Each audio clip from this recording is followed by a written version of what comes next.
Alright, I was asked if I would go into detail a little bit on Ragnar. Ragnar is one of the heroes you can get at the Asgard Gate. He's a free hero compared to the ones that you have to pay gems for. Ragnar is a demon. His special ability is the Fire Blast, which will damage all the buildings that are around him. As you can read, creates a huge wave of fire from the point you targeted that burns every building in the area. It will also damage enemy defense troops that come out of the guild house.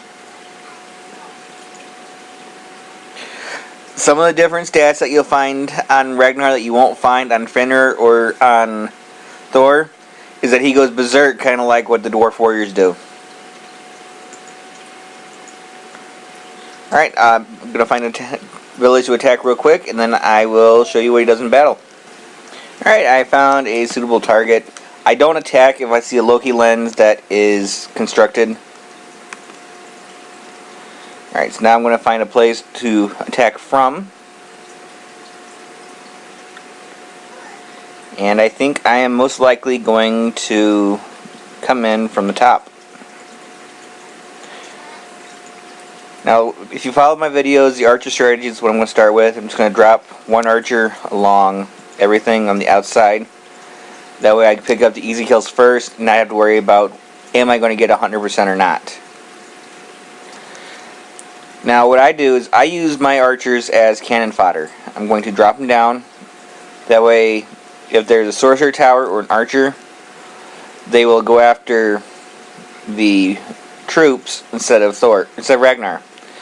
The cannons and the cheap catapults won't attack Ragnar because he flies.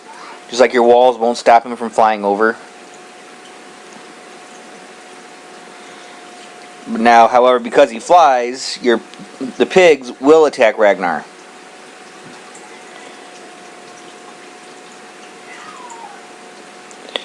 However, because of him being a hero, you can maneuver him about, in which case will allow you to dodge attacking pigs. Now, I mentioned the Fire Blast earlier. If I hit my spacebar, which is the hotkey for the hero's attack, there was a large orange flash, which is from where Ragnar's Fire Blast went off at.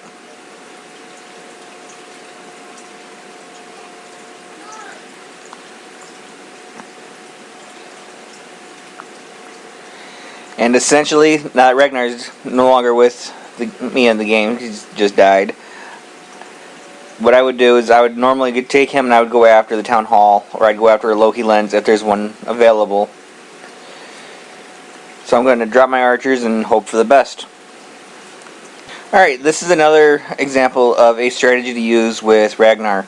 Unfortunately, I screwed up my troop layout, so I have an extra I have a dwarf in here instead of 200 archers. The first thing I'm going to do is I'm going to drop troops so that they will take out the pigs down here in the bottom corner. Or the pig and the archer.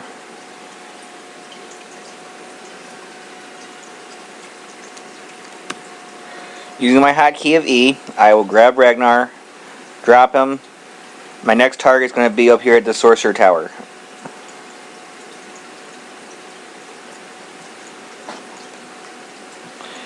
And then I'm just going to come along the bottom here to avoid the towers that would actually hurt him.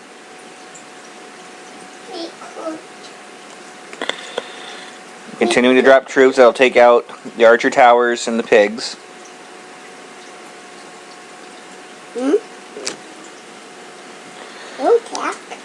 Pig. And now I have a open shot to bring Ragnar in and just hit the town hall for a quick star.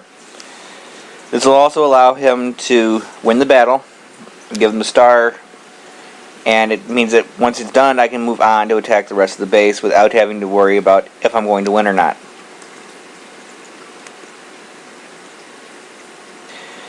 Now, I've mentioned my hotkeys. Your hotkeys are Q, W, E, S, D. They will control your heroes. And then you have your number spots, starting with 1 and working your way across with each individual unit type that you have in play.